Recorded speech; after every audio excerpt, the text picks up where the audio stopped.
So let's talk about Canada. If you're going to remember one thing today, one thing, please remember this slide.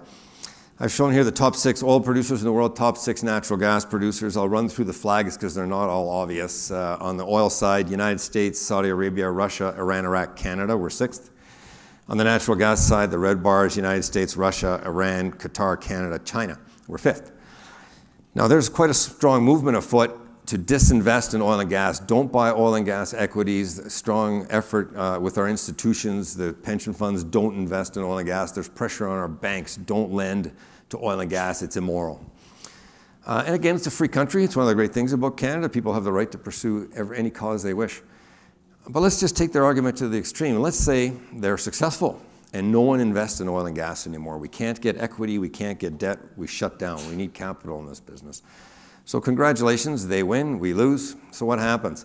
Well, first of all, there's only 2 countries here you can invest in, and that's Canada and the United States. Everything else is state-owned. But okay, our industry shuts down, we have no capital. So now we and the rest of the world gets their energy from these other countries. And that's fine, I have nothing against any of these countries. But I'll ask a few questions, and I'll include the United States in these questions. I'm a huge fan of the United States. I certainly have no issue with the United States, but I'll include them in these questions. If we're going to get our energy and the rest of the world from these other countries, which one of these countries has higher worker safety standards than Canada? Which one of these countries has higher human rights standards than Canada? Which one of these countries has higher ethical standards than Canada? Which one of these countries has higher gender equality standards than Canada? Which one of these countries has greater religious freedoms than Canada? Which one of these countries has higher environmental standards than Canada? I've had it up to my eyeballs with some of these special interest groups in this country who have vilified not just our industry, but vilified our country in pursuit of their own self-interest. We're good at what we do here in Canada. We're damn good at what we do. We're the best in the world. We need to stand up for ourselves.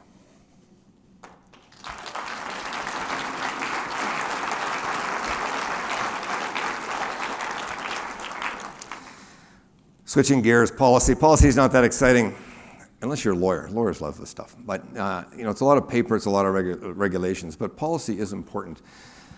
I'll give a couple of examples. Engagement with communities, indigenous communities, the communities we work in. There's very high requirements for that here in Canada, and rightly so.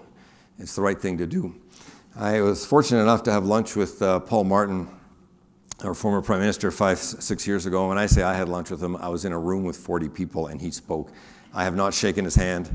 I don't call him Paul. I was just there. But first of all, since he left politics, he spent his time on First Nations issues and particularly education of First Nations. And if you ever get a chance to hear him speak, take him up on it because he's an excellent speaker and he's very interesting. It's a fascinating talk. But he was talking to us here in Calgary, a bunch of oil and gas people, and he said, you people should be ashamed of yourselves. He said, there's no industry in this country that spends as much time on First Nations opportunities and education as the oil and gas industry. Yet you've let your opponents tar and feather you with the issue. He says, you guys need to stand up for yourself. And I'm sitting there thinking, good point. He's absolutely right.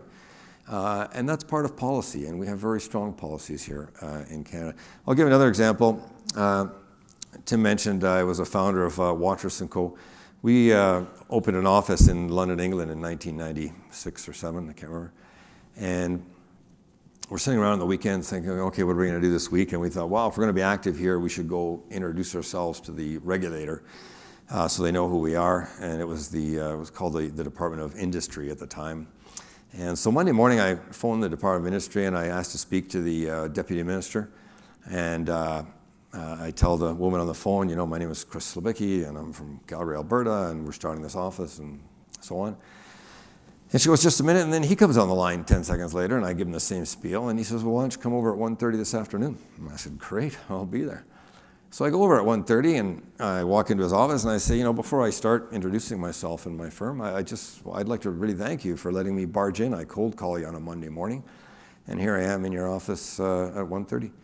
And he said, well, you had me as soon as you told me you're from Calgary, Alberta. He said, when we discovered oil in the North Sea here, I was with the Department of Industry, and he said we had all these billions of dollars wanting to come in to England to develop oil and gas in the North Sea, and we had no idea what to do.